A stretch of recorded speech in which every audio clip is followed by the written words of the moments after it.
What if everything you thought was perfect about your life was a lie? Imagine you're 7 months pregnant, married to a billionaire, living in a Malibu dream mansion until you uncover a secret so dark it could cost you and your unborn child your lives. How far would a powerful man go to erase his past and his pregnant wife? What if the very people you trust most are plotting your downfall? Tonight, I'm about to tell you a true crime family drama so twisted, so shocking, it'll make you question everything about love, loyalty, and survival. Stay tuned, because what happens next will leave you breathless in the ending. You'll never see it coming. If you're ready for the ride, don't forget to like, comment with your thoughts, and share this story with a friend who loves a good plot twist. And make sure to subscribe so you never miss the next jaw-dropping true story. Isabella Morrison had always prided herself on having the perfect life. At 36, she was 7 months pregnant with her first child, married to tech billionaire Richard Morrison, and living in a stunning Malibu mansion that graced the covers of architectural magazines. But as she sat in her pearl-white Bentley outside Dr.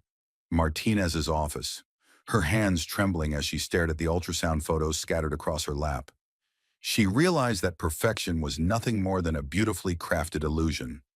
The betrayal had started with a simple mistake, a text message meant for someone else that had accidentally found its way to her phone just 6 hours earlier. Even now, the words burned in her memory like acid. Can't wait to be free of the pregnant cow. Paris tomorrow S? Isabella's heart had stopped when she saw it. Not because of the cruel words, though they cut deep, but because she recognized the sender. Sophia Chen, Richard's 28-year-old assistant, the same woman who had been working late nights with her husband, the same woman who had been conveniently present at every important business dinner, every charity gala, every moment of their life together. The pregnant wife betrayed scenario playing out in her mind wasn't new to the world, but it felt devastatingly personal. Isabella had given up her successful marketing career 3 years ago when Richard convinced her that being a full-time wife was a nobler calling. She had trusted him completely, believing in their love story, their future together, their growing family. Now, as storm clouds gathered overhead, matching the tempest brewing in her heart, Isabella pulled into the circular driveway of their home. The mansion stood like a fortress against the darkening sky, its floor-to-ceiling windows reflecting the lightning that split the horizon. She had once thought this place represented everything she had ever wanted. Now it felt like a prison. Richard's black Tesla was parked in its usual spot, but there was another car beside it, a red BMW that Isabella didn't recognize. Her stomach clenched as she realized what this meant. The husband affair with mistress wasn't just emotional, it was happening right here, in their home. While she was at her prenatal appointment learning about their child's development, taking a deep breath, Isabella placed her hand on her swollen belly. "We're going to face this together, little one," she whispered to her unborn son. The baby kicked in response, as if understanding the gravity of the moment. The front door was unlocked, which was unusual. Richard was paranoid about security, always lecturing her about keeping the house secure. But today, in his arrogance and lust, he had been careless. Isabella slipped off her heels, her bare feet silent on the imported Italian marble as she made her way through the foyer. The sound of laughter drifted down from the master bedroom, feminine laughter that definitely wasn't hers. Isabella's heart pounded so hard she was afraid it might wake the baby. She climbed the curved staircase, each step feeling like a march toward her own execution. The bedroom door was slightly ajar, and what Isabella saw through the crack shattered the last remnants of her old life. Richard, her husband, the father of her child, the man who had promised to love and cherish her forever, was in their bed with Sophia. They weren't just having an affair, they were celebrating something. Champagne glasses on the nightstand, rose petals scattered across sheets that Isabella had picked out for their anniversary just 2 months ago. "Once she's out of the picture, we can finally be together," Sophia was saying, her voice carrying clearly across the room. "The pregnancy makes her so emotional and unstable. It'll be easy to convince everyone she had a breakdown. Richard's response made Isabella's blood run cold. The plan is already in motion. After tonight, she won't be a problem anymore. We'll have everything. The money, the house, the company, and most importantly, no screaming baby to deal with. Isabella stumbled backward, her hand flying to her mouth to stifle a gasp. The heartbreaking family drama unfolding before her was worse than simple adultery. They were planning something, something that involved her disappearance, something that would leave her child without a mother. She needed evidence. With shaking hands, Isabella pulled out her phone and began recording. The video quality wasn't perfect from her hidden position, but the audio was crystal clear. Richard's voice, cold and calculated, planning her demise while making love to his mistress. "Are you sure the prenatal vitamins will work?" Sophia asked, her voice tinged with concern. "Trust me, darling. A little pharmaceutical adjustment, and she'll be unconscious within an hour. The beauty of it is that it'll look like pregnancy complications. No one questions a tragic accident with a high-risk pregnancy." Isabella's knees nearly gave out. Her prenatal vitamins, the same ones she had taken religiously every morning for months, the ones Richard always made sure to refill for her. He had been drugging her, planning to kill her slowly, methodically. The baby kicked again, harder this time, as if sensing the danger. Isabella pressed her hand to her belly, drawing strength from the life growing inside her. She had to be smart about this. One wrong move, and both she and her son would be dead. Backing away from the door, Isabella made her way downstairs and outside to her car. She needed help, needed someone who would believe her story. But who Richard had systematically isolated her from her friends over the years, convincing her that they were jealous of her success, that they didn't really care about her. Her mother lived across the country and was already suspicious of Richard's controlling behavior. There was Marcus Webb, her divorce attorney, though she had only consulted him about updating their will, not about ending their marriage. Marcus had been a friend in college, someone who knew her before Richard, before the transformation into a society wife. If anyone would believe her story, it would be him. Isabella's hands shook as she dialed his number. The rain began to fall in earnest now, heavy drops spattering against her windshield like tears from heaven. "Marcus, it's Isabella Morrison. I need your help. Something terrible is happening, and I don't know who else to call." "Isabella, you sound terrified." "Where are you?"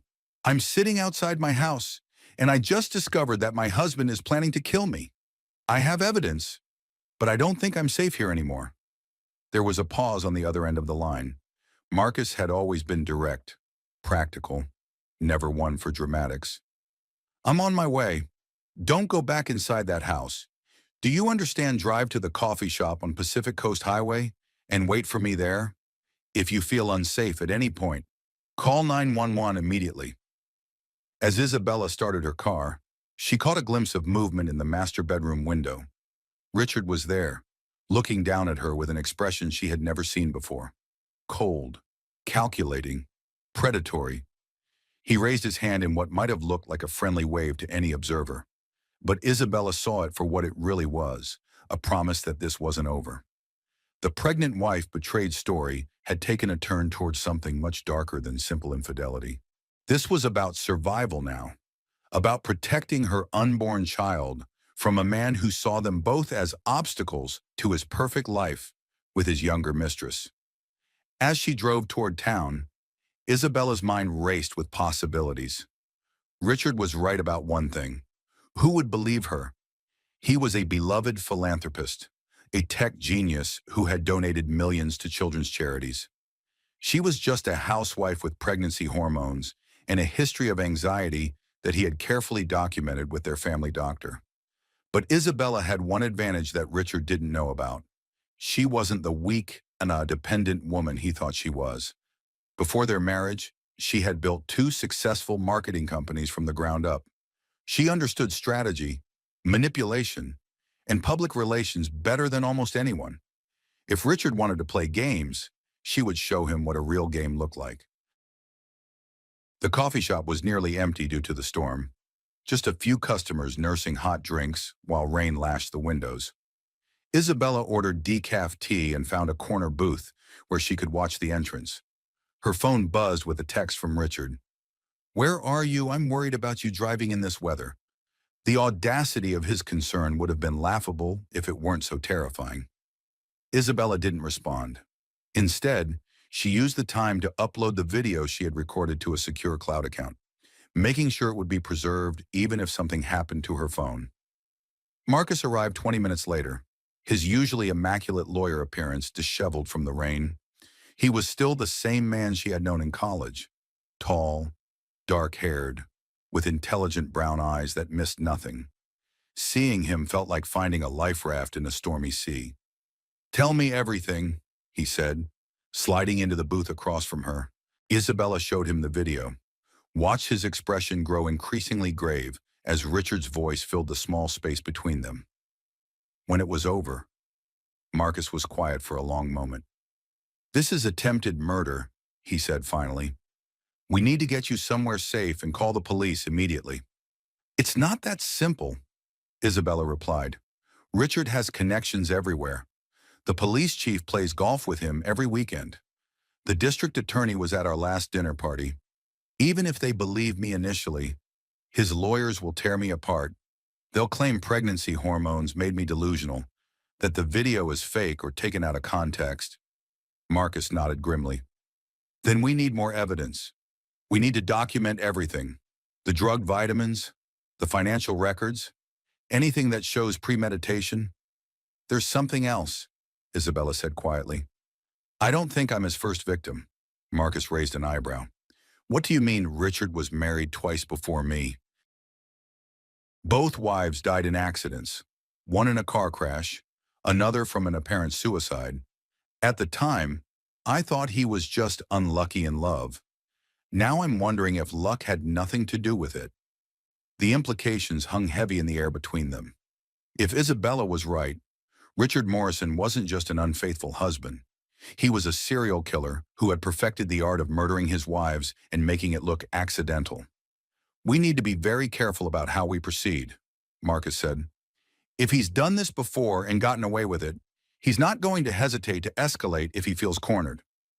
As if summoned by their conversation, Isabella's phone rang. Richard's name appeared on the screen, and both she and Marcus stared at it. "Answer it," Marcus whispered. "Act normal. Don't let him know you suspect anything."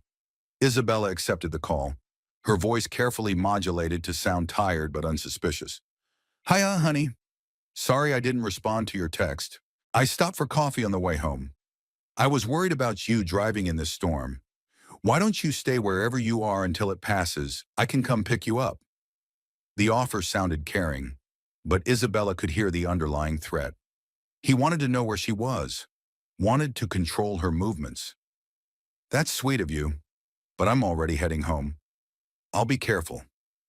"Isabella," Richard's voice took on a different quality, softer but somehow more menacing. "You know I love you and our baby more than anything in the world. Right? I would do anything to protect our family." The words were loving, but Isabella heard the subtext clearly. He knew she had been home. He knew she had seen something. This was his way of telling her that resistance was futile. "I love you too," she managed to say. "See you soon." When she hung up, Marcus was already pulling out his own phone. "We're not going back to that house tonight. I'm calling a friend who runs a women's shelter. They have secure facilities and experience dealing with dangerous situations." "I can't run away," Isabella protested.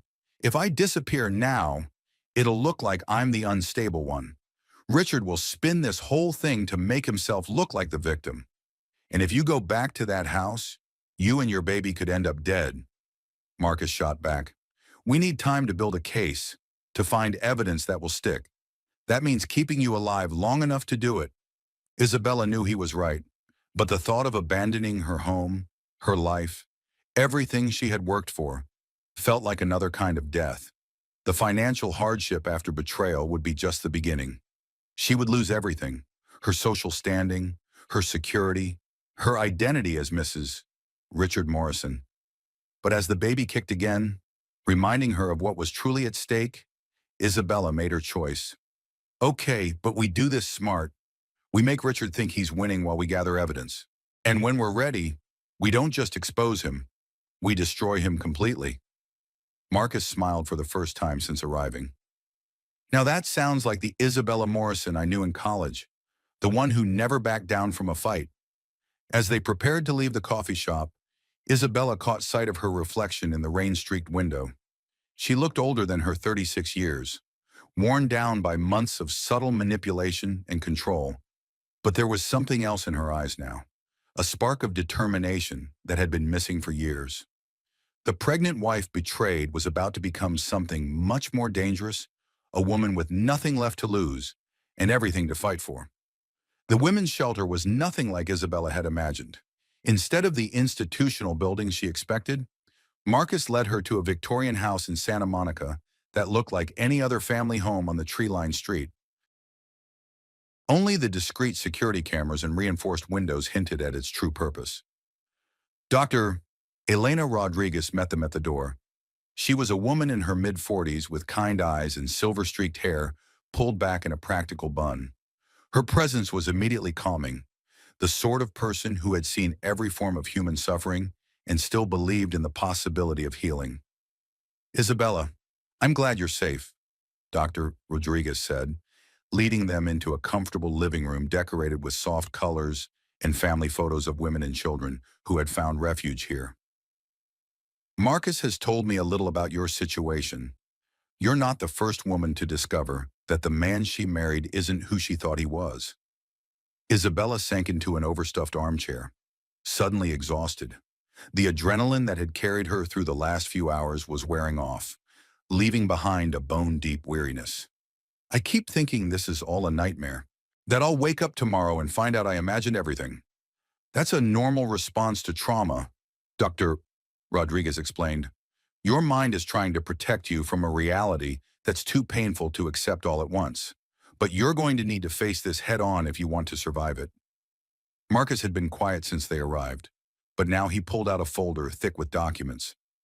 I've been doing some research while you two talked. Isabella, your husband's financial situation isn't what it appears to be. Isabella looked up sharply. What do you mean? Morrison Tech has been hemorrhaging money for the past 2 years. The company's latest product launch was a complete failure, and they're facing multiple lawsuits over patent infringement. Richard has been liquidating personal assets to keep the company afloat, but he's running out of options. The information hit Isabella like a physical blow. But the charitable donations, the lifestyle, the new investments, all funded by debt and creative accounting. If the company goes under, Richard faces both bankruptcy and criminal charges for fraud. He needs a way out, and unfortunately, you represent his biggest liability and his best opportunity. Dr. Rodriguez leaned forward. Explain that to me. Marcus spread the papers across the coffee table. Isabella, your life insurance policy is worth $50 million. If you die in an apparent accident, Richard collects the money and can claim you were emotionally unstable due to the pregnancy. It would explain any financial irregularities as the desperate acts of a grieving widower. Isabella's hand moved instinctively to her belly. And the baby would inherit the majority of the estate with Richard as guardian? He'd have complete control over your son's inheritance until the boy turns 21. Plenty of time to disappear with the money. The heartbreaking family drama was revealing new layers of calculation and greed. Isabella had thought Richard's affair was about lust or midlife crisis, but it was actually about survival.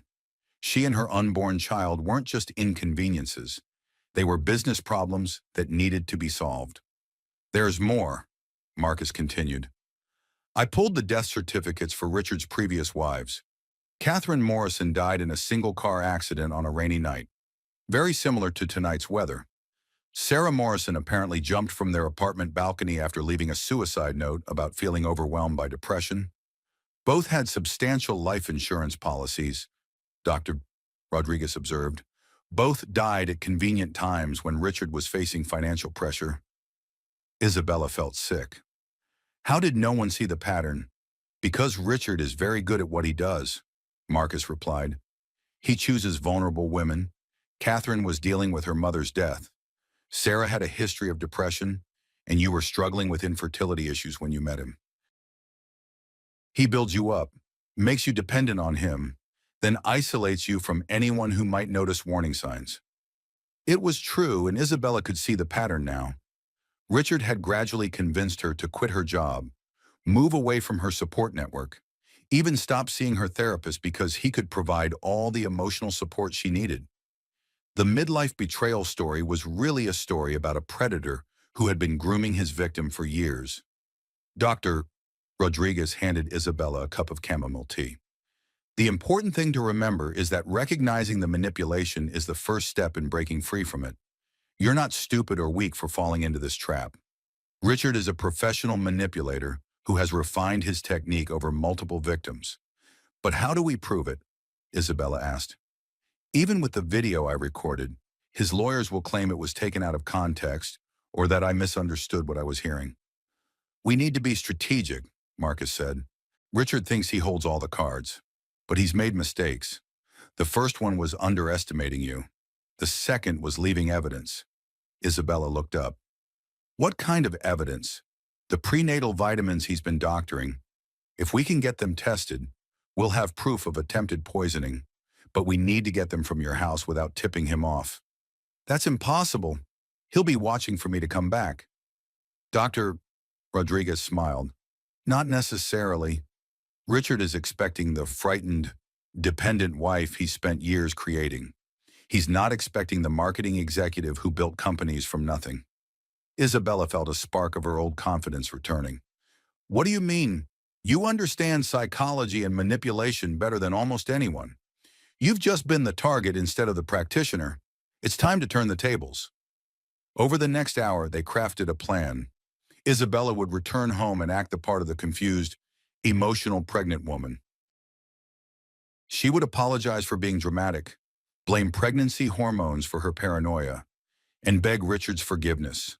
While playing the role of the submissive wife, she would gather evidence and document everything. It's dangerous, Marcus warned. If Richard suspects you're acting, then I'll have to be the performance of my life, Isabella replied.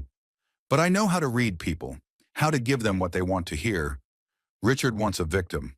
I'll give him one, while secretly building the case that will destroy him. Dr. Rodriguez looked concerned. Isabella, I need you to understand the psychological toll this will take. Acting weak and helpless when you're actually fighting for your life is a form of trauma in itself. You'll need support. I'll be monitoring everything, Marcus added. Hidden cameras, recording devices, regular check-ins. If anything goes wrong, we extract you immediately. As they discussed logistics, Isabella's phone buzzed with another text from Richard. Starting to worry? Storm is getting worse. Please come home so I know you're safe. The irony of his concern for her safety would have been laughable if the situation weren't so dire. Isabella typed back, On my way home now. Sorry for worrying you. Are you ready for this? Dr. Rodriguez asked. Isabella looked around the room at the photos of women who had escaped dangerous situations. Women who had rebuilt their lives from nothing. The therapy and self-discovery journey wasn't just about healing from trauma. It was about rediscovering the strength that had always been inside her.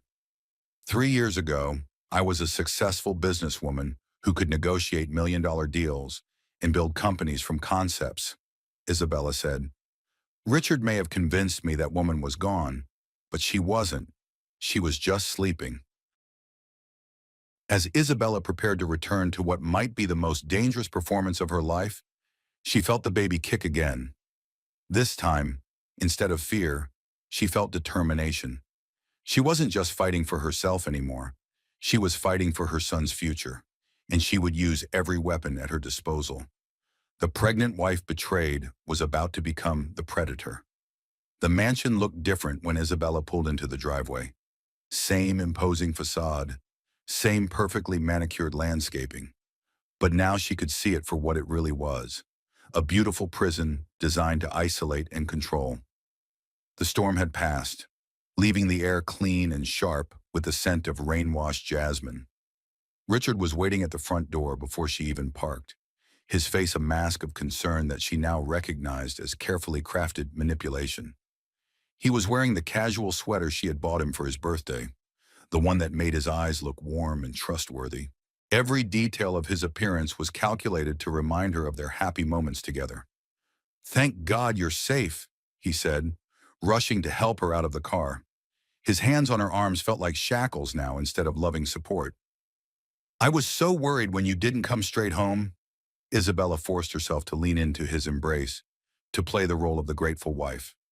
"I'm sorry, I stopped for coffee and just got caught up in my thoughts. You know how emotional I get these days." Richard's smile was warm, but Isabella could see the relief in his eyes. He believed her story, believed she was still the malleable woman he thought he had created. "Pregnancy brain is a real thing. Dr. Martinez mentioned you might experience some mood swings and confusion as you get closer to your due date." The casual mention of her doctor sent a chill down Isabella's spine. How much of her medical information had Richard been accessing? How long had he been planning this? "Speaking of Dr. Martinez," Richard continued, guiding her toward the house. "He called earlier to check on you. Apparently, your blood pressure was a little elevated today. He wants you to take it easy for the next few days." Isabella knew Dr. Martinez hadn't called. This was Richard's way of establishing the narrative. The unstable pregnant woman whose condition was deteriorating. If something happened to her in the next few days, there would be a medical trail to support his story. "I do feel a little lightheaded," Isabella agreed, playing into his script. "Maybe I should lie down." "That's a wonderful idea. Why don't you get comfortable, and I'll bring you some tea and your vitamins. You missed your evening dose." "The vitamins?" Isabella's stomach clenched, but she forced herself to nod gratefully. "You're so good to me. Richard, I don't know what I'd do without you." The words tasted like poison, but Richard's expression brightened. This was what he wanted. The dependent, grateful wife who couldn't imagine life without him. As they climbed the stairs to their bedroom, Isabella noted every detail with new eyes. The security cameras he claimed were for protection, the locks that could only be opened from the outside, the windows that didn't open fully. The bedroom had been cleaned and reset, all evidence of the afternoon's activities erased. Fresh flowers sat on the nightstand where the champagne glasses had been, and the bed was made with different sheets. If Isabella hadn't seen the betrayal with her own eyes, she might have believed she had imagined it. "I'll be right back with your tea," Richard said, kissing her forehead with practiced tenderness. "Try to rest." As soon as he left, Isabella sprang into action.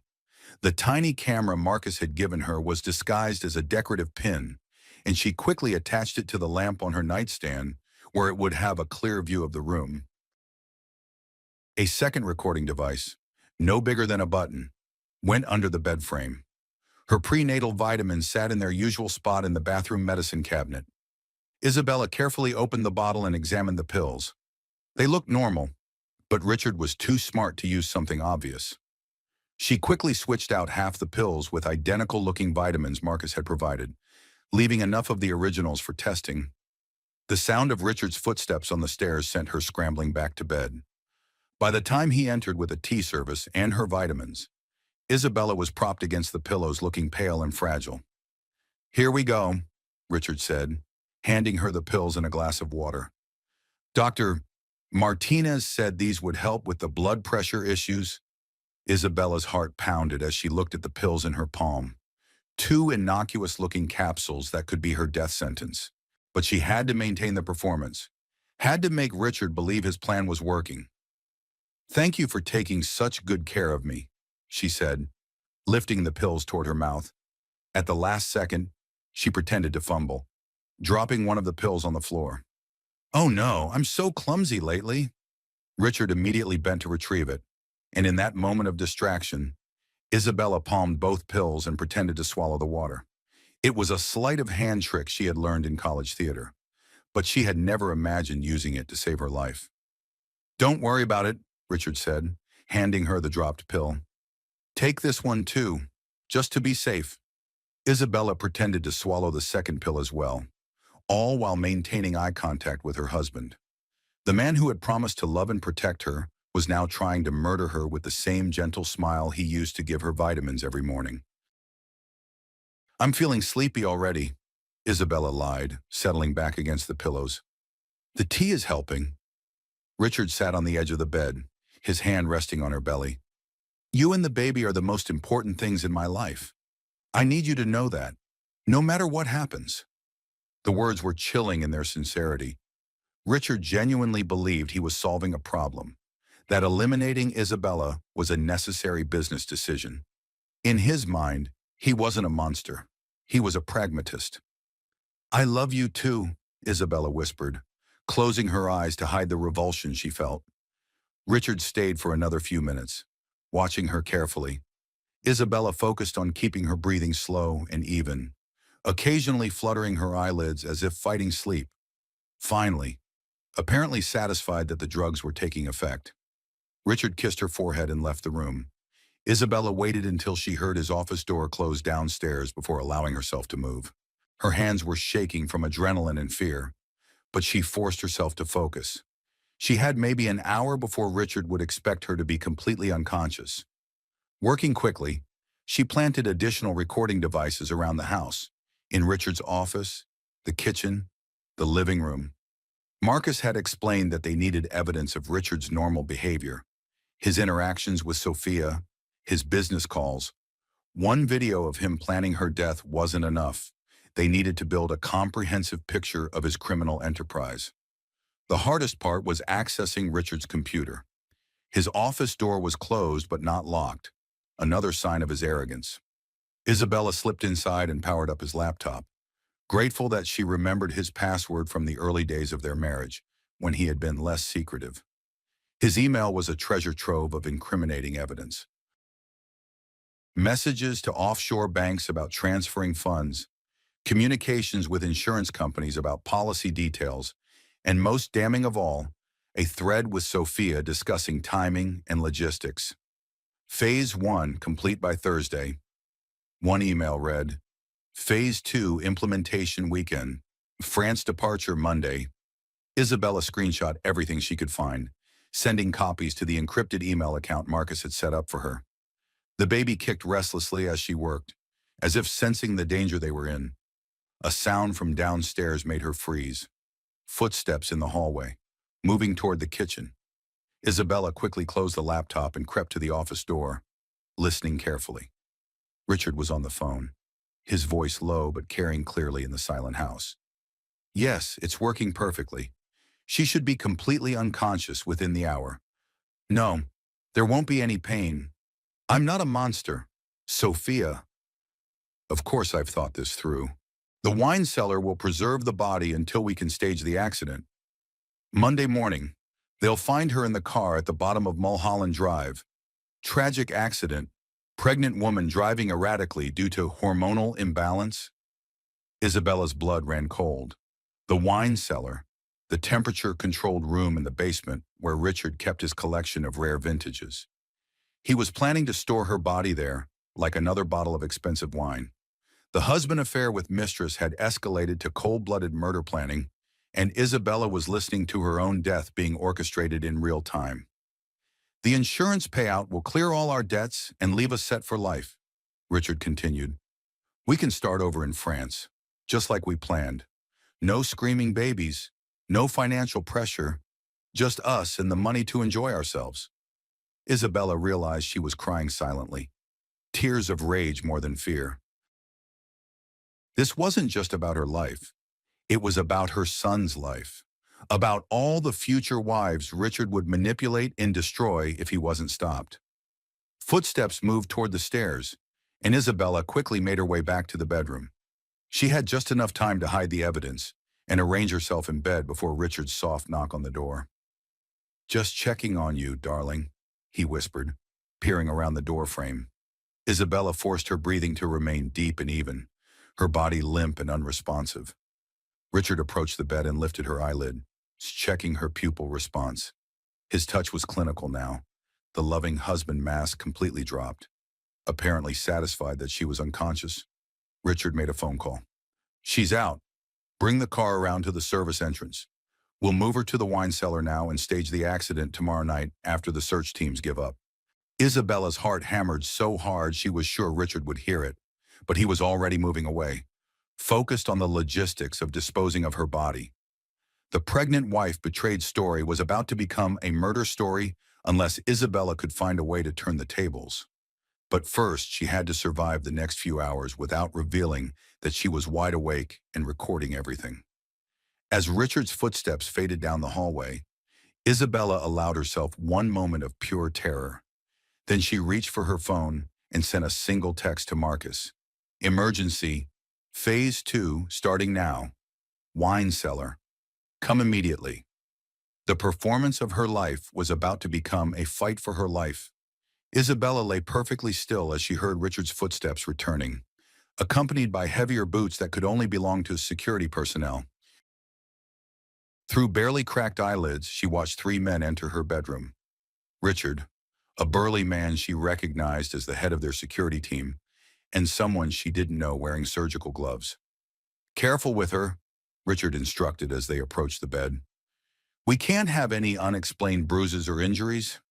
Isabella forced every muscle in her body to remain limp as they lifted her from the bed.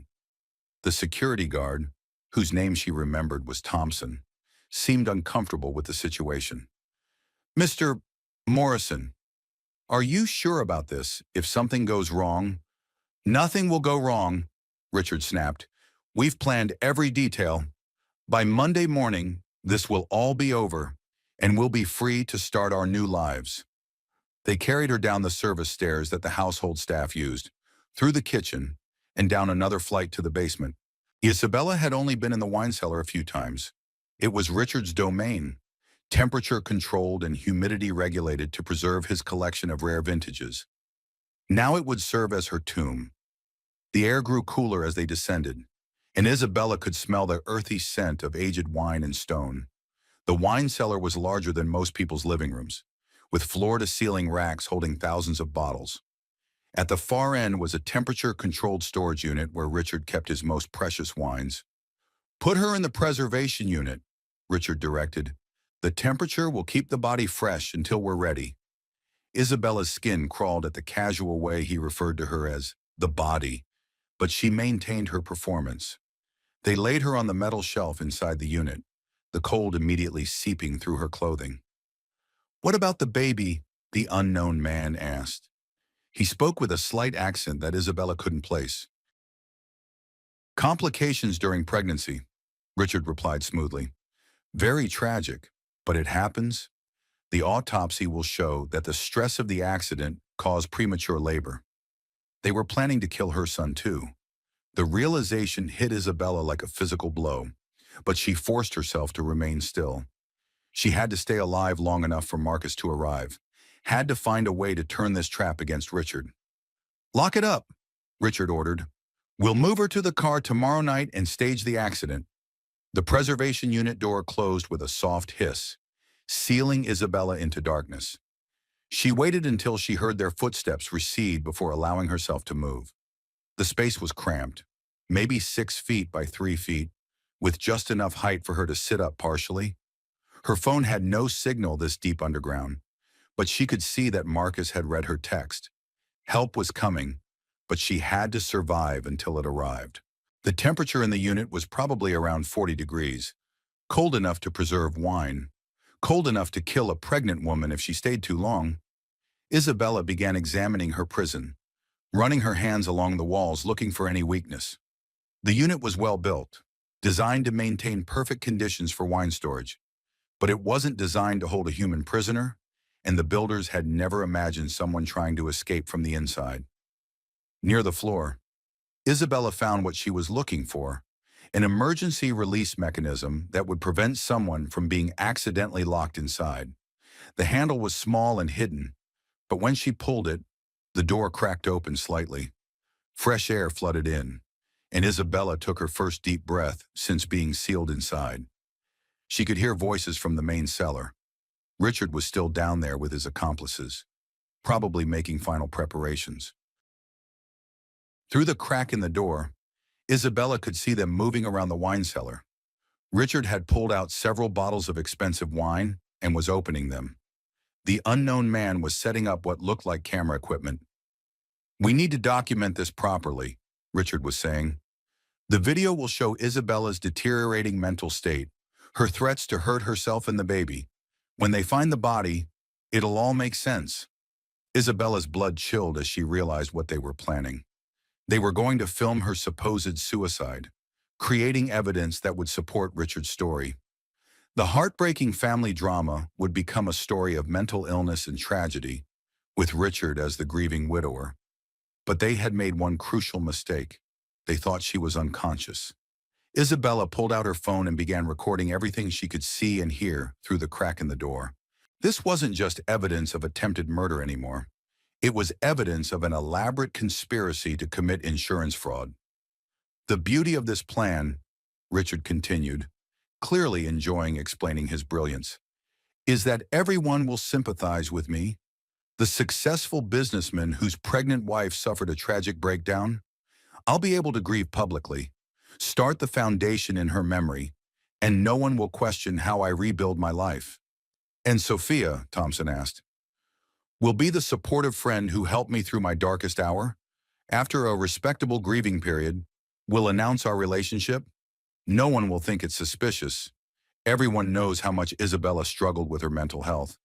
Isabella realized that Richard had been building this narrative for months, maybe years. Every time he had encouraged her to see the family doctor for anxiety, every time he had mentioned her mood swings to friends, every time he had painted her as emotionally unstable, it had all been preparation for this moment. The sound of footsteps above made everyone in the cellar freeze. Someone was in the house. "Are you expecting anyone?" the unknown man asked. Richard shook his head, moving toward the cellar stairs. "Thompson, go check it out. If it's anything suspicious, handle it quietly." Isabella's heart leaped. It had to be Marcus. She had to find a way to signal him, to let him know where she was before Richard's men found him. As Thompson disappeared upstairs, Isabella carefully pushed the preservation unit door open further. She could see Richard and his accomplice clearly now. Richard pacing nervously while the other man checked his camera equipment. "Maybe we should postpone this," the cameraman suggested. "If someone's looking for her—" "No," Richard snapped. "We stick to the plan. Everything is already in motion. Sophia is posting on social media about being worried about Isabella's state of mind. The insurance company has been alerted to watch for any suspicious activity.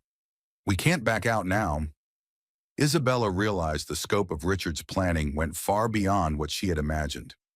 This wasn't a crime of passion or opportunity.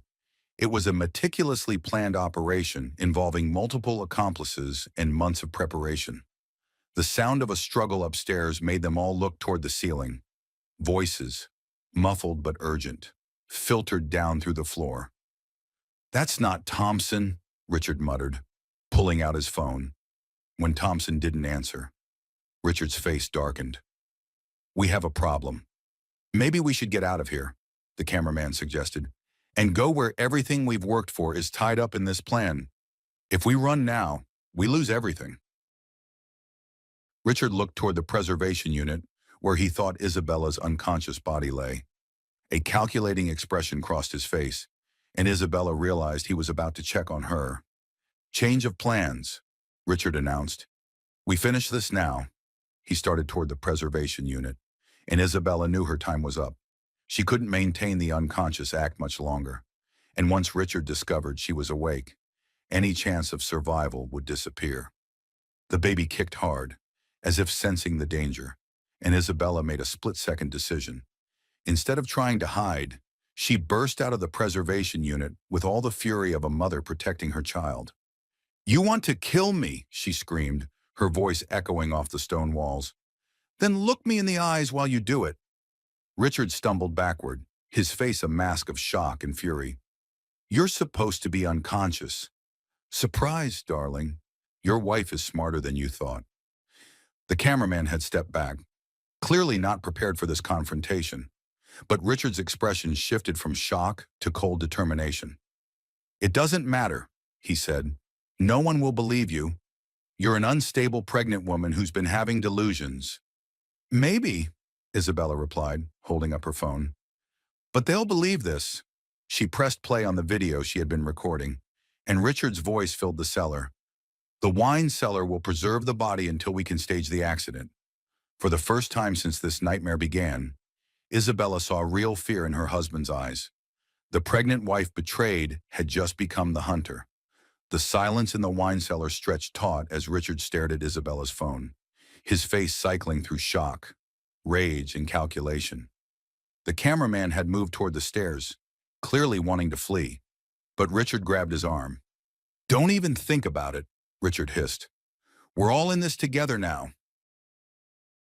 Isabella kept the phone held high, though her hand was shaking. "It's over. Richard, I have everything. The drugged vitamins, the financial records, your emails with Sophia, and now this. Even your high-priced lawyers can't explain away attempted murder." Richard's laugh was hollow, devoid of any warmth she had ever imagined she heard from him. "You naive little fool. Do you really think anyone will believe you? I'm Richard Morrison, beloved philanthropist and grieving widower. You're a mentally unstable pregnant woman who's been making wild accusations. I have proof. Proof can be explained away. Deep fake technology, pregnancy-induced paranoia, a desperate woman trying to save face after discovering her husband's affair." Richard stepped closer, his voice dropping to the manipulative tone that had controlled her for years. "Who do you think they'll believe?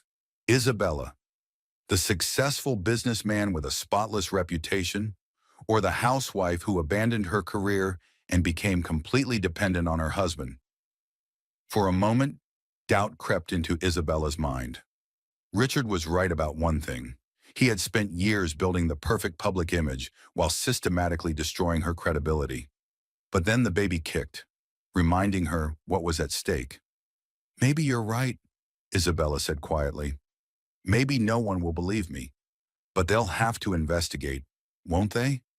And investigations have a way of uncovering inconvenient truths." "Like what?" "Like the fact that this isn't your first time. Catherine Morrison, car accident in 2018. Sarah Morrison, apparent suicide in 2020. Both conveniently died when you were facing financial problems. Both left you substantial insurance payouts."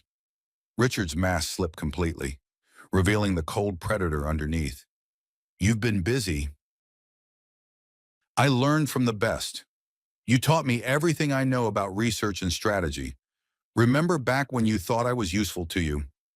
The sound of footsteps above had stopped, replaced by an ominous silence. Isabella hoped that meant Marcus had found and dealt with Thompson, but she couldn't count on rescue. She had to find a way out of this herself. "Here's what's going to happen," Richard said, his voice taking on the commanding tone he used in business meetings. "You're going to delete that video and any other so-called evidence you think you have.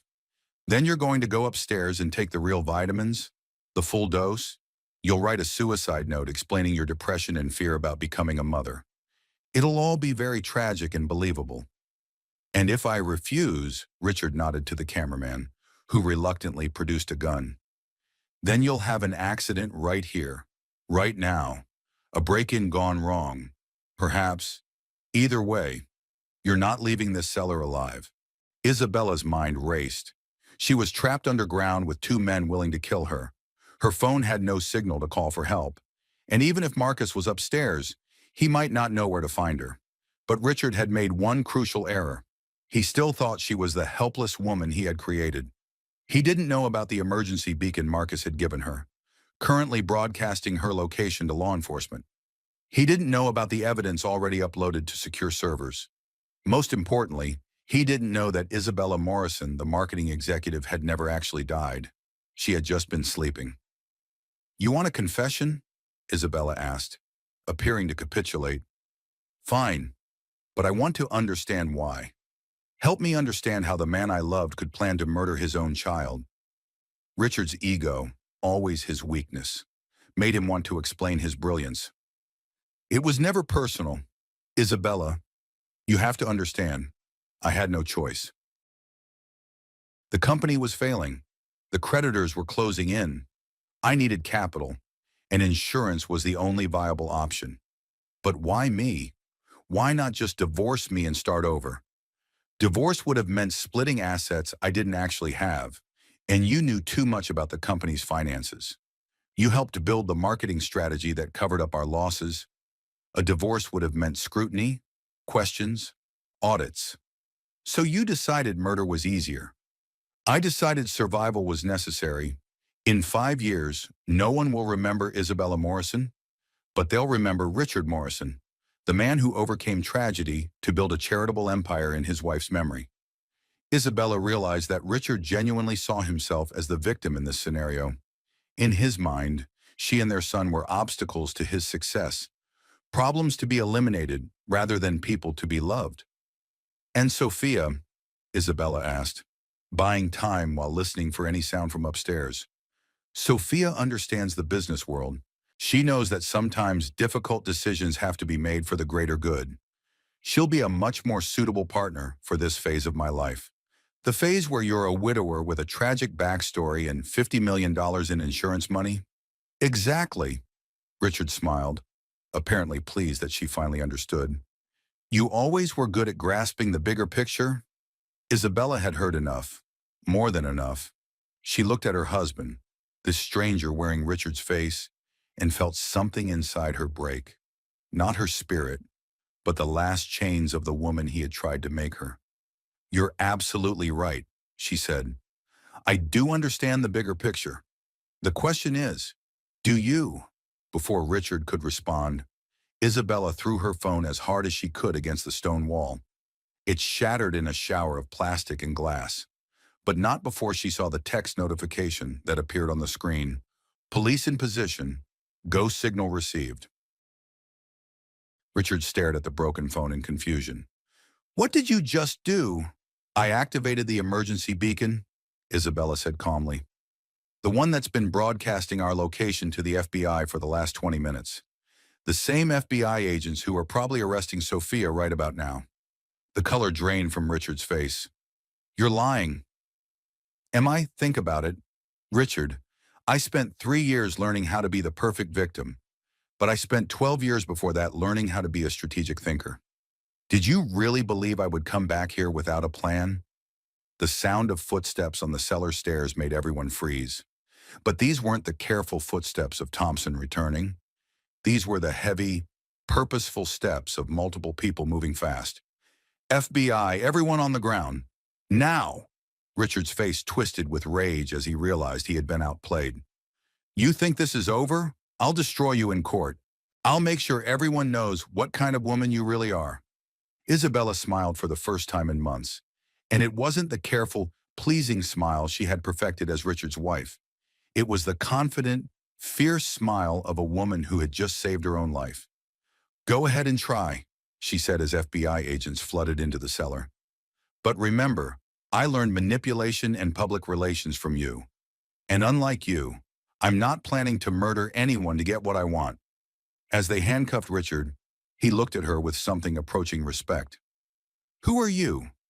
I'm Isabella Morrison, she replied. The real one. The one you tried to kill, but couldn't quite manage to bury. The pregnant wife betrayed had become something Richard never saw coming, a worthy opponent who had beaten him at his own game. The FBI field office in Los Angeles was nothing like the sterile government buildings Isabella had imagined. Agent Sarah Chen, no relation to Sophia, as she was quick to point out, led Isabella through a maze of cubicles and conference rooms to a comfortable interview suite with soft lighting and upholstered chairs. I know this has been traumatic, Agent Chen said, settling across from Isabella with a thick file. But I need you to walk me through everything again. Every detail could be crucial for the prosecution. Isabella had already told her story 3 times, once to the responding officers, once to the local detectives, and once to Agent Chen's partner. But she understood the importance of consistency, especially when facing someone with Richard's resources and legal connections. The thing I keep coming back to, Isabella said, is how long he had been planning this. It wasn't just the last few months. He's been building this narrative for years. Agent Chen nodded. We're seeing that pattern. The domestic abuse experts call it long-term psychological preparation. Anyway, the abuser slowly conditions the victim and the community to accept a specific narrative. What do you mean? Think about it. How many times did Richard mention your mood swings to friends? How often did he insist on accompanying you to doctor's appointments? How frequently did he apologize to others for your emotional state? Isabella felt sick as she realized the scope of Richard's manipulation. He was building a case for my mental instability years before he decided to kill me. And he documented everything. We found files on his computer going back 5 years, tracking your behavior, your medical appointments, even your conversations with friends. He was building a profile that would support his story if anyone questioned your death. The heartbreaking family drama wasn't just about murder. It was about the systematic destruction of a woman's credibility and identity over the course of years. Isabella had been living in a carefully constructed prison of psychological manipulation. What about Sophia? Isabella asked. Agent Chen's expression darkened. Sophia Chen is proving to be even more interesting than your husband. Did you know she's actually Dr. Sophia Chen, a psychiatrist who lost her license 3 years ago for manipulating patients? Isabella's blood chilled. A psychiatrist. She was convicted of insurance fraud for manufacturing false psychiatric diagnoses to support disability claims. But that was just the tip of the iceberg. We're finding evidence that she's been running a much larger operation. Agent Chen opened the file and spread photographs across the table. They showed various women, all married to wealthy men, all bearing a striking resemblance to each other in terms of age and appearance. We think Sophia targets specific types of men: wealthy, controlling, with a history of failed relationships. She insinuates herself into their lives, usually as an employee or business partner, and then begins the process of eliminating their wives. How many women? We're still investigating, but we've identified at least 12 suspicious deaths over the past 7 years. All wealthy wives, all deaths ruled accidental or suicide, all leaving substantial insurance payouts. Isabella stared at the photographs, seeing her own story reflected in a dozen other faces. How did no one notice the pattern? Because Sophia is very good at what she does. She never operates in the same jurisdiction twice, never uses the same method twice, and she always ensures there's significant time between operations. Plus, she has legitimate psychiatric credentials that lend credibility to her assessments of the victim's mental states. The scope of the conspiracy was staggering. Isabella had thought she was dealing with a cheating husband, but she had actually stumbled into a serial killing operation that had been running for years. There's something else, Agent Chen continued. We found evidence that Sophia has been selling information about the murders to a true crime podcast network.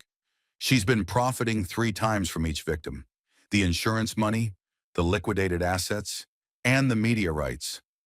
Isabella felt bile rise in her throat. She's been turning our deaths into entertainment. The podcast is called Tragic Wives When Marriage Becomes Murder. It's been running for 2 years and has millions of subscribers. Sophia provides inside information about the cases while maintaining her anonymity as a law enforcement consultant. The financial hardship after betrayal suddenly made sense. The women weren't just being killed for insurance money. Their stories were being commodified, turned into content for people's commutes and workout routines. How did Richard get involved with her? Agent Chen pulled out another file. We're still piecing that together, but it looks like Sophia targeted him specifically. Morrison Tech was facing financial difficulties 18 months ago. Sophia applied for a position as his executive assistant with perfectly fabricated credentials and references. She created the whole identity. The real Sophia Chen was a 28-year-old marketing graduate who died in a car accident 3 years ago. Our suspect assumed her identity after losing her psychiatric license. It gave her a clean background and a plausible reason to be qualified for a high-level corporate position. Isabella realized she had never really known who Sophia was. The woman who had been sleeping with her husband, planning her murder, and commodifying her death was a complete stranger wearing a stolen identity. What happens now? Isabella asked. Richard is being held without bail on charges of attempted murder, conspiracy, and insurance fraud. We're adding additional charges as we uncover more evidence. Sophia is fighting extradition from France. Apparently, she fled there immediately after your confrontation with Richard. Will they be convicted? Agent Chen's smile was grim but confident. Between your recordings, the financial evidence, the physical evidence from the vitamins, and the testimony we're getting from other victims who survived similar attempts, we have one of the strongest cases I've ever seen. Richard is looking at life in prison without parole. Isabella felt a wave of relief, but it was tempered by the realization of how many other women hadn't been as lucky or as prepared as she had been. What about the other victims, the ones who didn't survive? Their cases are being reopened. Families are finally getting answers about what really happened to their daughters, sisters, and mothers. In some ways, your survival has given justice to all of them. As Isabella left the FBI office, she felt a strange mixture of vindication and grief. She had survived, but at the cost of discovering that the man she had loved never existed and that her life had been part of a much larger and more sinister pattern. The therapy and self-discovery journey that lay ahead wouldn't just be about healing from Richard's betrayal. It would be about rebuilding her entire sense of reality and identity. But for the first time in years, Isabella felt like herself again. Not the perfect wife Richard had tried to create, not the victim Sophia had tried to destroy, but the strong, intelligent woman who had built companies and fought for her life. The pregnant wife betrayed story was becoming a story of survival and justice, and Isabella was determined to make sure it had a happy ending.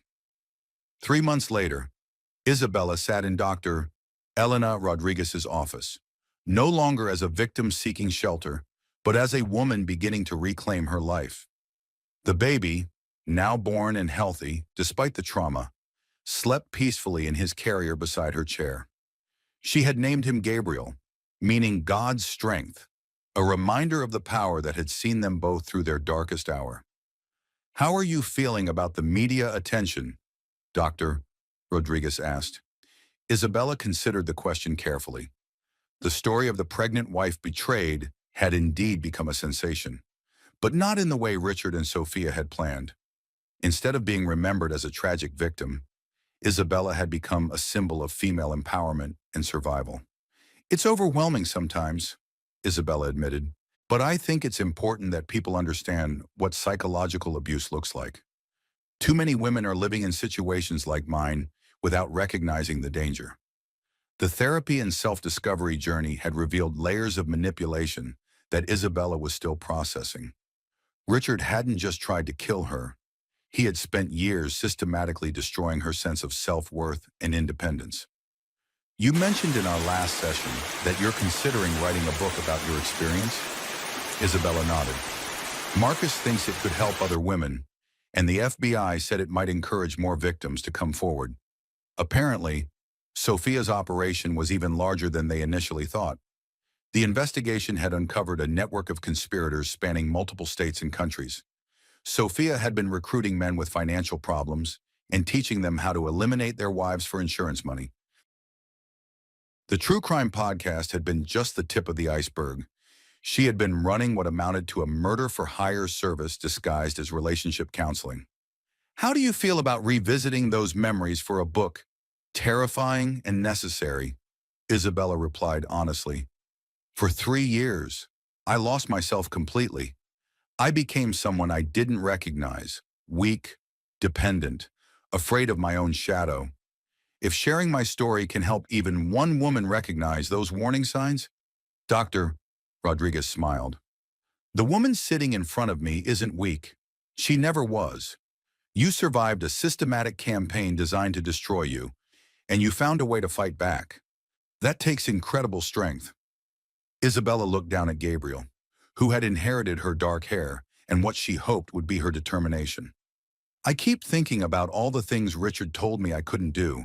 He convinced me I was bad with money, that I was too emotional to make important decisions, that I needed him to function in the world.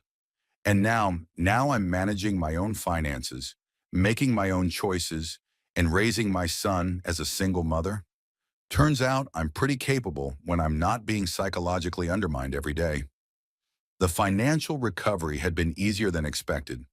Richard's assets were substantial, and with his conviction, Isabella had been awarded everything legitimately earned during their marriage. The insurance companies had also settled quickly once the evidence of fraud became clear. But the emotional recovery was more complex. Isabella was learning to trust her own judgment again, to believe in her own worth, to imagine a future that wasn't defined by Richard's manipulation. "Have you thought about dating, Dr.?" Rodriguez asked gently. Isabella blushed slightly. "Marcus and I have been spending a lot of time together. But I'm not ready for anything serious yet. I need to be sure I'm choosing someone for the right reasons. Not because I'm afraid to be alone." "That's very wise. What's different about how you feel with Marcus compared to how you felt with Richard?" "With Richard, I always felt like I was performing, trying to be the woman he wanted me to be. With Marcus, I can just be myself, the messy, complicated, sometimes difficult version of myself." Gabriel stirred in his carrier, making soft baby sounds that drew both women's attention. Isabella picked him up, marveling as she always did at his perfect tiny fingers and the way he seemed to study her face with serious dark eyes. "He's going to grow up knowing that his mother is a fighter," Dr. Rodriguez observed. "I want him to know that his father was a sick man who made terrible choices. But that doesn't define him. I want him to understand that love should never involve fear or control." The conversation was interrupted by Isabella's phone buzzing with a text from Marcus. "Sophia extradited. Arraignment set for next month. Justice is coming." Isabella felt a familiar mixture of relief and anxiety. The legal proceedings weren't over, and she would have to testify again, relive the trauma in front of cameras and strangers. But each step forward brought her closer to true closure. "The hardest part," Isabella said, "is accepting that the man I fell in love with never really existed. Richard created a character designed to appeal to me specifically, the successful but vulnerable businessman who needed a strong woman to complete him. Every shared interest, every romantic gesture, every moment of apparent intimacy was calculated manipulation. How does that affect your ability to trust future relationships?" "I'm learning to trust myself first, to pay attention to my instincts instead of dismissing them, to value my own opinions and feelings instead of constantly seeking validation from someone else." Dr. Rodriguez made a note. "That's significant growth. Many abuse survivors struggle with self-trust for years. I think the difference is that I had 12 years of being a successful, independent woman before Richard. He didn't get to me until I was already formed. Some of his victims were much younger, more vulnerable. They didn't have the same foundation to rebuild from." Isabella had been corresponding with some of the other survivors, women who had escaped similar situations, but with less evidence and less support. She was considering starting a foundation to help them rebuild their lives and navigate the legal system. "Speaking of rebuilding," Dr. Rodriguez said, "how do you feel about the house?" Isabella had been wrestling with what to do about the Malibu mansion. It held too many painful memories to live in, but it was also where she had found her strength and fought for her life. "I've decided to sell it and use the money for the foundation. That house was Richard's symbol of control over me. I want to turn it into something that helps other women break free." As the session concluded, Isabella felt the familiar sense of progress that had been marking her weeks. Each conversation, each decision, each moment of standing up for herself was another step away from the woman Richard had tried to create and back toward the woman she had always been. Gabriel had fallen asleep again, his tiny fist curled around Isabella's finger. She looked at him and made a silent promise he would grow up knowing that his mother was not a victim, but a survivor. Not a cautionary tale, but a story of triumph. The pregnant wife betrayed had become something much more powerful. A woman reborn through fire, ready to help others find their own strength. The midlife betrayal story was becoming a story of midlife renaissance. The courthouse steps were crowded with reporters and supporters as Isabella arrived for Richard's sentencing hearing. 6 months had passed since her escape from the wine cellar, and the media attention had never fully died down. The frozen trust case, as the press had dubbed it, had captured national attention as more details emerged about Sophia's murder-for-hire network. Isabella wore a navy blue suit that she had chosen carefully. Professional, confident, but not flashy. She wanted to project strength without appearing vindictive. Gabriel was with her mother for the day. She hadn't wanted him in the courthouse for this final chapter. Marcus walked beside her, his presence steady and reassuring. Their relationship had developed slowly over the months, built on friendship and mutual respect rather than the intense, overwhelming passion that had characterized her relationship with Richard. She was learning that real love felt different from the manipulation she had mistaken for romance. "Are you ready for this?" Marcus asked quietly as they climbed the courthouse steps. "I've been ready for months," Isabella replied. "It's time to close this chapter." Inside the courtroom, Isabella saw Richard for the first time since that night in the wine cellar. The months in prison had changed him. He looked older, thinner, his perfectly groomed appearance replaced by the standard orange jumpsuit and handcuffs. But his eyes still held the cold calculation she now recognized as his true nature. Sophia sat at a separate defense table, having been tried separately for her role in the broader conspiracy. She had been convicted on multiple counts of murder, fraud, and racketeering, and was facing life in prison without parole. Today was Richard's turn to face justice. Judge Patricia Martinez called the court to order, and Isabella took her seat in the front row with the other victims' families. The families of Catherine and Sarah Morrison were there, finally getting answers about their daughters' deaths. Representatives from the families of Sophia's other victims had also come, turning the hearing into a gathering of survivors seeking closure. "The court will now hear victim impact statements," Judge Martinez announced. Isabella had agonized over what to say. She wanted to be eloquent but not dramatic, honest but not bitter. Most importantly, she wanted to help the judge understand the full scope of Richard's crimes. When her name was called, Isabella walked to the podium with steady steps. She looked directly at Richard as she began to speak. "Your Honor, when I married Richard Morrison 6 years ago, I thought I was marrying the love of my life. What I actually married was a carefully constructed lie designed to exploit my trust and ultimately destroy me." Richard's lawyer had advised him not to react, but Isabella could see the tension in his jaw, the way his hands clenched even in handcuffs. "The man sitting at that table spent years systematically undermining my sense of self-worth, isolating me from my support network, and creating a narrative that would justify my murder. He didn't just try to kill my body, he tried to kill my spirit, my identity, my very sense of reality." Isabella's voice remained steady as she continued. "But what makes his crimes even more heinous is that he wasn't acting alone. Along with Sophia Chen, he was part of a network that targeted vulnerable women, murdered them for money, and then profited again by turning their deaths into entertainment." She could see some of the jury members from Richard's trial in the gallery, many of them wiping away tears. The evidence had been overwhelming, but hearing it from Isabella's perspective made it personal. "I stand here today not as a victim, but as a survivor. I survived because I remembered who I was before Richard Morrison tried to remake me in his image. I survived because I refused to let him reduce me to the weak, dependent woman he needed me to be for his plan to work." Isabella paused, looking around the courtroom at the families of other victims. But 12 other women didn't survive.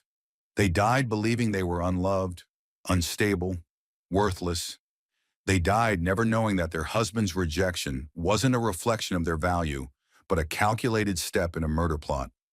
Now she looked directly at Richard again. "You stole their lives, their futures, their children's mothers. You turned their love into a weapon against them. There is no punishment severe enough for what you've done, but I hope that spending the rest of your life in prison will give you time to understand the magnitude of your crimes." As Isabella returned to her seat, she felt a weight lift from her shoulders. She had said everything she needed to say, had given voice not just to her own experience, but to the experiences of women who could no longer speak for themselves. Richard's lawyer made a brief statement asking for mercy, claiming that Richard had been manipulated by Sophia and wasn't the mastermind of the operation. But the evidence told a different story. Richard had been a willing and enthusiastic participant who had helped Sophia refine her methods. When it came time for Richard to speak, he stood slowly and faced the judge. Isabella had wondered if he would show remorse, if facing life in prison might crack the narcissistic facade he had maintained throughout the trial.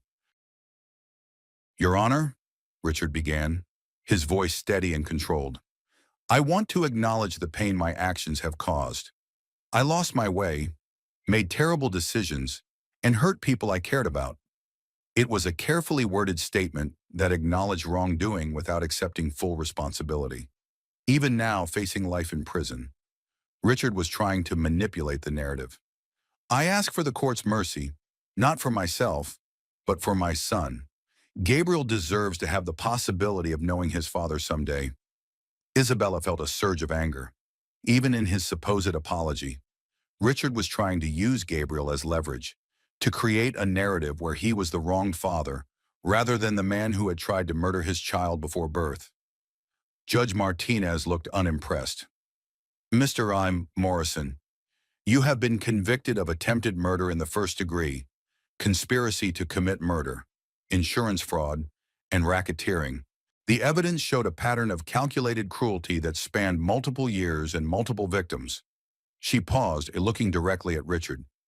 "You systematically destroyed your wife's sense of self-worth, planned her murder in elaborate detail, and showed no remorse even when caught. Your crimes weren't crimes of passion or desperation. They were business decisions made by a man who saw human lives as obstacles to profit. Therefore, I sentence you to life in prison without the possibility of parole on the attempted murder charge, to be served consecutively with additional sentences for the conspiracy and fraud charges. You will never again have the opportunity to harm another woman." The courtroom erupted in applause and tears. Isabella felt Marcus squeeze her hand, and she realized she was crying, not from sadness, but from relief. It was finally over. As Richard was led away, he turned to look at Isabella one last time. She met his gaze steadily, no longer the frightened woman he had tried to break. She was Isabella Morrison, survivor, mother, and advocate for women who had faced similar terrors.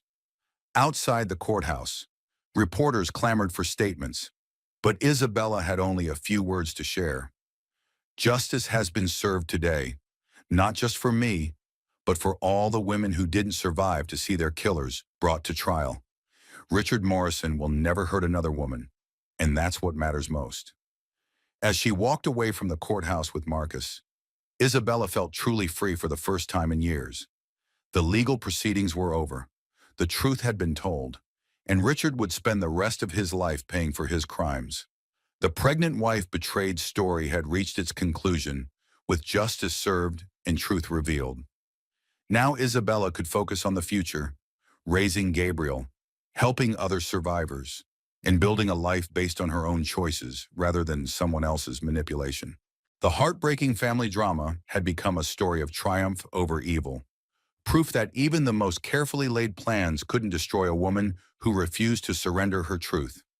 1 year after Richard's sentencing, Isabella stood in the conference room of the Morrison Foundation for Domestic Violence Survivors, looking out at the faces of women who had traveled from across the country to attend their first annual summit. The foundation, built with the assets recovered from Richard's fraud and supported by the book deal for Isabella's memoir, had grown beyond her wildest expectations. "Ladies," Isabella began, addressing the group of survivors, advocates, and professionals. "When I was locked in that wine cellar, believing I was going to die, I made a promise to my unborn son. I promised that if we survived, I would make sure our story had meaning, that our pain would somehow help others." The room was silent, all attention focused on Isabella as she spoke. Gabriel, now a healthy 1-year-old, played quietly in a corner with a babysitter, occasionally looking up at his mother with the bright, curious eyes that reminded Isabella daily of the future they had almost lost. Today, I can say that promise has been kept. In the past year, this foundation has helped over 200 women escape dangerous situations, provided legal support for 53 domestic violence prosecutions, and funded research that has changed how law enforcement approaches cases of psychological abuse. The applause was warm and sustained. Isabella had learned to accept praise gracefully, understanding that her story could inspire others even when the attention still felt overwhelming. Dr. Elena Rodriguez, now the Foundation's chief psychological consultant, stepped forward to introduce the day's keynote speaker. Our next presenter is someone many of you know from the news coverage of the Morrison case. Agent Sarah Chen led the FBI investigation that uncovered one of the largest domestic violence conspiracies in recent history. Agent Chen took the podium with the same confidence Isabella remembered from their first meeting.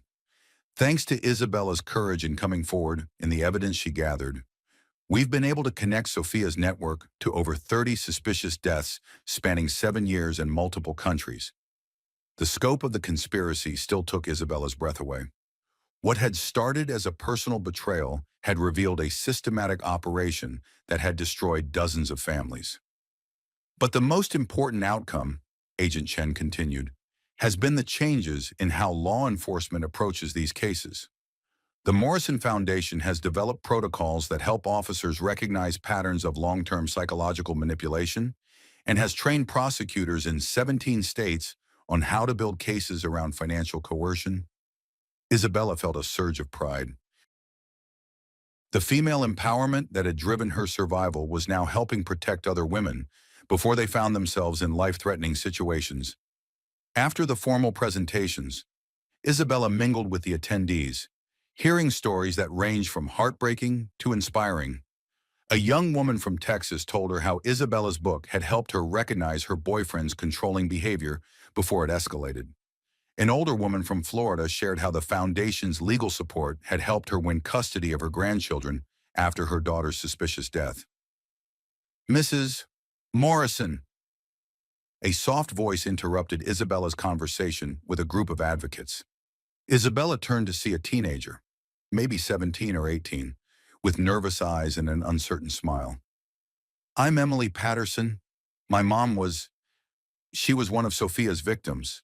Jennifer Patterson from Phoenix. Isabella's heart clenched. She remembered Jennifer's case from the FBI files, a 34-year-old mother of 2 who had died in an apparent hiking accident that was actually staged murder.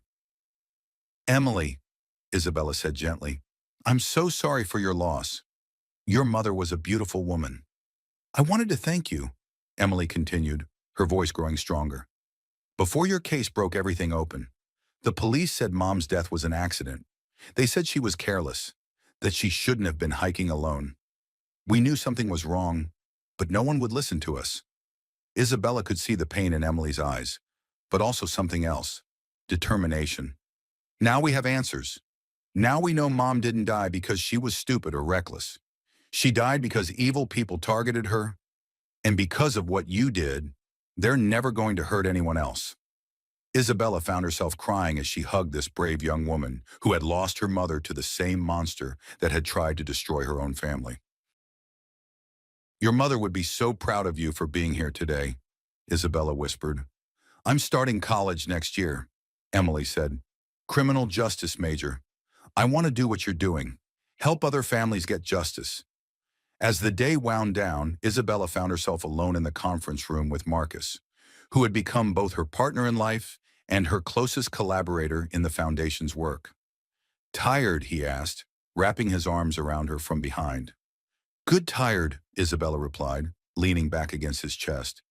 It's amazing how much energy you can find when you're doing work that matters. Gabriel had fallen asleep in his stroller, exhausted from a day of being admired by dozens of women who saw him as a symbol of hope. Isabella watched his peaceful face and marveled at how different their lives were from what Richard had planned. I got a call from the publisher today, Marcus said. The book is being translated into 12 languages, and they want to discuss a follow-up about the Foundation's work. Isabella's memoir, Frozen Trust: A Survivor's Guide to Recognizing and Escaping Psychological Abuse, had become a bestseller and was being used in domestic violence education programs across the country. The moral lessons on resilience that she had learned through her ordeal were helping other women recognize their own strength. "What do you think?" Marcus asked. "I think there are still too many women who don't know they're in danger," Isabella replied. "If another book can reach even one person who needs help." They stood together in comfortable silence, watching Gabriel sleep and contemplating the journey that had brought them to this moment. The therapy and self-discovery that had begun in those first desperate weeks after her escape had evolved into a mission that gave meaning to the trauma. Isabella's phone buzzed with a text from Dr. Rodriguez. "Saw the news coverage of today's summit. Your mother would be so proud of the woman you've become." Isabella's mother had passed away 8 months earlier, but not before seeing her daughter rebuild her life and create something beautiful from the ashes of betrayal. In her final weeks, she had told Isabella that watching her fight back had been the proudest moment of her life. "Ready to go home?" Marcus asked. Isabella looked around the conference room one more time, at the photos on the walls showing women who had been helped by the foundation, at the awards and recognition that represented lives saved and justice served. "Yes," she said, gathering her things and moving toward Gabriel's stroller. "I'm ready." But as they prepared to leave, Isabella's phone rang with a number she didn't recognize. "Hello, Mrs. Morrison. This is Detective Lisa Warren from the Seattle Police Department. We have a situation up here that matches the pattern from your case. A wealthy businessman, a missing wife, and some very suspicious circumstances. We could really use your help." Isabella looked at Marcus, who nodded encouragingly. The work was never really finished. There would always be another Richard, another Sophia, another woman who needed someone to believe her story and fight for her life. "Detective Warren," Isabella said, "tell me everything." The pregnant wife betrayed had become a voice for the voiceless, a defender of the vulnerable, a woman who had transformed her own survival into a mission of justice. As they walked out of the foundation offices into the warm California evening, Isabella felt Gabriel stir in his stroller. He opened his dark eyes and looked up at her with a serious expression, as if he understood the importance of the work they were doing. "What do you think, baby boy?" Isabella whispered. "Ready to help another family find their way home?"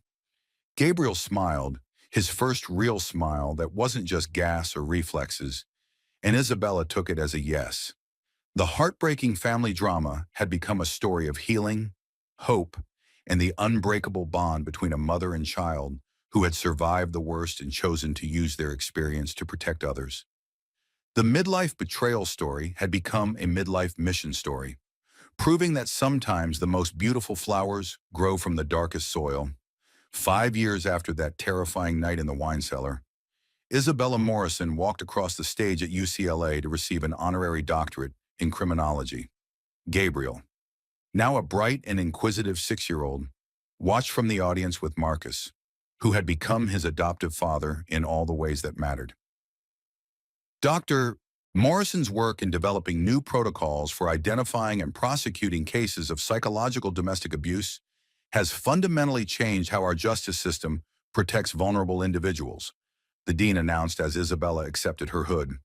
Her foundation has directly saved over 3,000 lives and influenced legislation in all 50 states. Isabella looked out at the audience and saw faces that told the story of her journey. Dr. Elena Rodriguez beamed with pride from the front row. Agent Sarah Chen had flown in from Washington, where she now headed the FBI's Domestic Violence Task Force. Emily Patterson, now a senior at the Police Academy, gave her a thumbs up from the student section. But the most meaningful presence was that of the Morrison Foundation survivors, women who had escaped situations similar to Isabella's and were now advocates, counselors, and leaders in their own right. They represented the real legacy of that horrible year when Isabella had discovered that her perfect life was built on lies. After the ceremony, Isabella found herself in the quiet of the university chapel, taking a moment to process the magnitude of how far she had come. Gabriel ran between the pews, his laughter echoing off the stone walls. while Marcus sat beside her in comfortable silence. "Mama," Gabriel said, climbing into her lap with the easy affection of a child who had never known fear in his own home. "Why do people give you prizes?" Isabella considered how to explain her work in terms a 6-year-old could understand. "Because sometimes people hurt other people, and I help the police catch the bad guys and help the hurt people feel better. Like when Daddy Richard was mean to you." Isabella's heart clenched. They had been honest with Gabriel about his biological father in age-appropriate ways, explaining that Richard had been sick in his mind and had made very bad choices. It was important that Gabriel understand his history without carrying shame for crimes he had no part in. "Yes, her sweetheart, like that. But you were stronger than him," Gabriel said with the absolute confidence of a child who saw his mother as invincible. "I became stronger than him," Isabella corrected gently. "For a while, I forgot how strong I was. But when you were in my belly and we were both in danger, I remembered." Marcus squeezed Isabella's free hand. "And now you help other moms remember how strong they are too." The simple truth of it still amazed Isabella sometimes.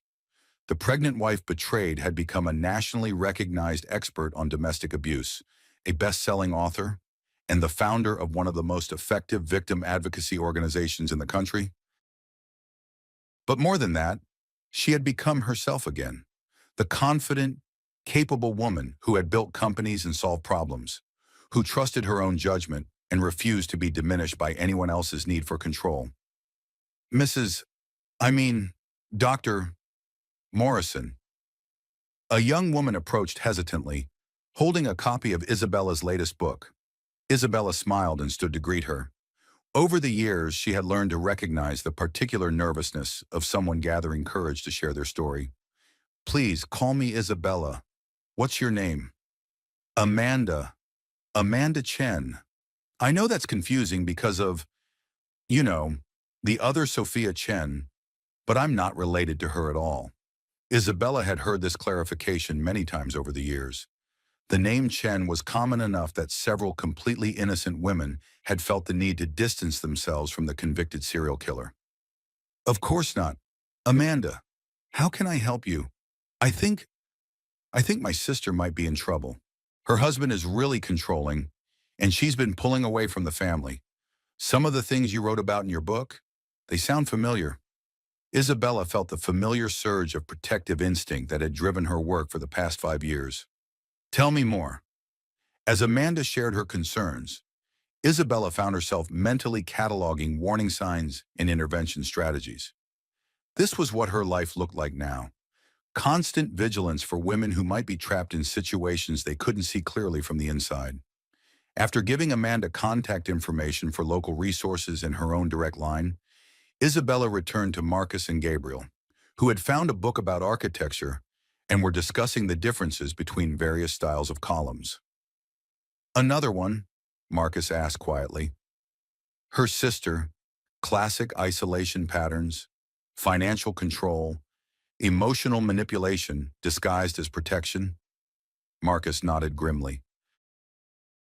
After 5 years of this work, he had become almost as skilled as Isabella at recognizing the signs of abuse. "Will you take the case personally? If Amanda's sister wants help, yes. We've learned that direct intervention from survivors often breaks through the denial faster than traditional counseling." It was true. Isabella had discovered that women trapped in abusive relationships often dismissed advice from professionals who had never lived through similar experiences. But when a survivor shared her story, when she could say, "I know exactly what you're going through because I've been there," it created a connection that could save lives. As they walked across campus toward the car, Isabella reflected on the unexpected turns her life had taken. At 41, she was happier and more fulfilled than she had ever been, even in the early days with Richard before his true nature revealed itself. The financial hardship after betrayal that she had feared never materialized. Richard's legitimate assets had been substantial, and the life insurance policy he had planned to claim after her death had instead provided the foundation for her new life. More importantly, Isabella had discovered that she was perfectly capable of managing her own finances. making her own decisions and building her own success. "Mama," Gabriel said as they buckled him into his car seat, "can we stop for ice cream?" "What do you think, Marcus?" Isabella asked. "Should we celebrate?" "I think Dr. Morrison deserves all the ice cream she wants," Marcus replied with a grin. As they drove through Los Angeles toward their favorite family ice cream shop, Isabella's phone rang with a call from Dr. Rodriguez. "I saw the ceremony coverage on the news," Dr. Rodriguez said. "How does it feel to be Dr. Morrison?" "Surreal," Isabella admitted. "Sometimes I still can't believe this is my life. You've earned every bit of recognition you've received. But more importantly, you've created a legacy that will protect women long after we're all gone." It was true. The Morrison Foundation had influenced legislation requiring training for law enforcement on psychological abuse patterns.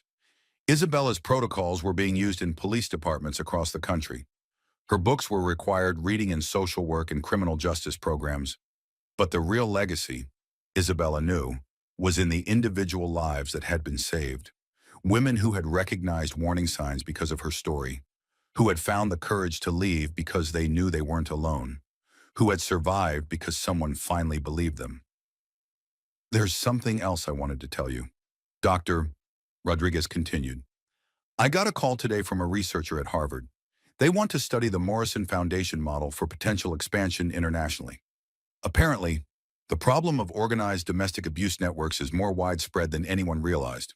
Isabella felt a familiar mixture of pride and exhaustion. The work was never finished, the need never fully met.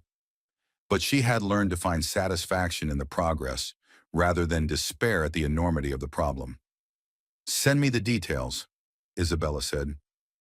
"If we can help women in other countries avoid what I went through, it's worth exploring." As they arrived at the ice cream shop, Gabriel was already chattering about which flavor he wanted, his excitement infectious. Isabella watched him bounce with anticipation and marveled at his resilience. Despite the traumatic beginning to his life, despite the truth about his biological father, Gabriel was growing up confident and secure, surrounded by love and honesty. "You know what the best part of today was?" Marcus said as they found a table with their ice cream. Watching Gabriel watch you receive that doctorate, seeing how proud he is of his mom." Isabella looked at her son, who was methodically eating his way through a bowl of chocolate chip ice cream, and felt her heart swell with love and determination. Gabriel would grow up knowing that his mother was strong, that she had faced terrible danger and emerged victorious, that she had used her survival to help others. The heartbreaking family drama that had nearly destroyed them both had become a story of triumph and transformation. The pregnant wife betrayed had become a force for justice and change. But more than any of that, Isabella had become the woman she was always meant to be. Not the perfect wife Richard had tried to create, not the broken victim Sophia had planned to profit from, but the authentic, powerful, compassionate human being who had always existed beneath the layers of manipulation and control. As they finished their ice cream and prepared to head home, Isabella felt Gabriel slip his small hand into hers. "I love you, Mama," he said simply. "I love you too, sweetheart. More than all the stars in the sky." "Even more than ice cream," Isabella laughed, the sound carrying across the warm evening air. "Even more than ice cream." The midlife betrayal story had become a story of midlife triumph. Proof that even the most carefully planned evil could not destroy a woman who refused to surrender her truth. And in the end, that truth had set not just Isabella free, but thousands of other women who had found their own strength through her example. The legacy of the Morrison Foundation would continue long after Isabella was gone, but her most important legacy was sitting beside her, eating ice cream and planning his next adventure. A child who would grow up knowing that love should never involve fear, that strength comes from truth, and that sometimes the most beautiful flowers really do grow from the darkest soil. Isabella stood at the podium of the United Nations headquarters in New York, looking out at delegates from around the world who had gathered for the International Conference on Domestic Violence Prevention. At 46, She carried herself with the quiet confidence of a woman who had faced her worst fears and emerged victorious.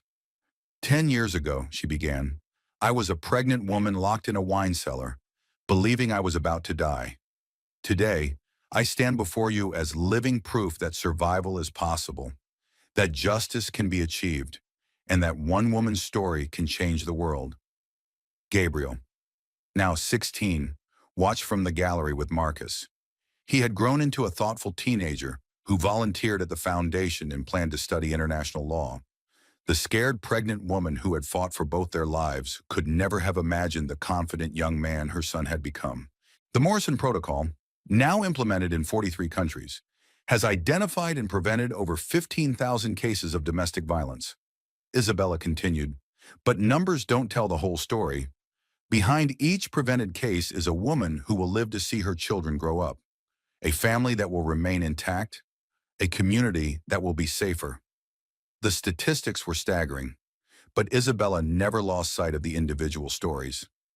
Just last week, she had received a letter from a woman in Brazil who had recognized the warning signs of financial abuse because of a translated version of Isabella's book. The woman had escaped before her husband's plan could fully develop. The case that started this work, my case, revealed that domestic violence is not always a crime of passion. Sometimes it is a calculated business decision made by people who see human lives as obstacles to profit. We must remain vigilant against these organized networks while also supporting individual survivors. In the audience, Isabella could see faces that represented the global expansion of her work. Dr.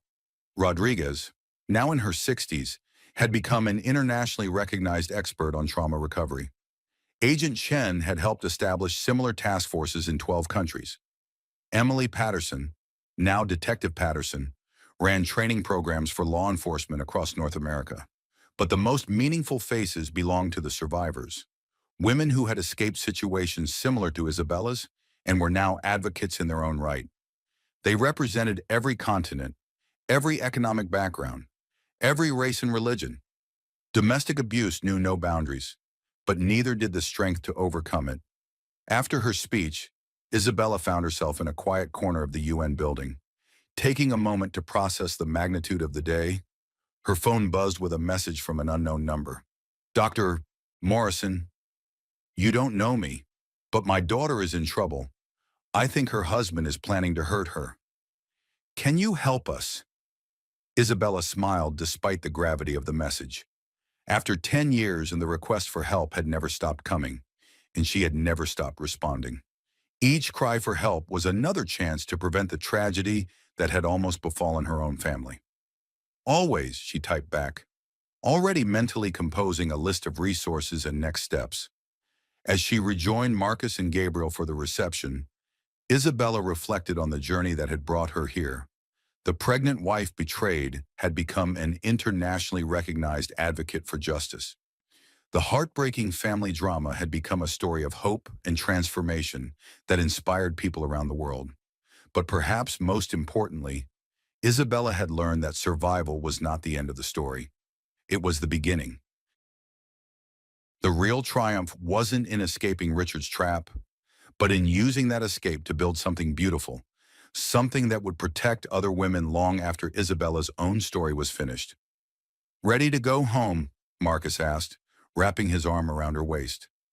Isabella looked around the United Nations building one more time, at the delegates and advocates and survivors who were carrying the work forward, and felt a deep sense of completion. Yeah, she said, taking Gabriel's hand and walking toward their future. I'm ready to go home. The Morrison Foundation would continue its work.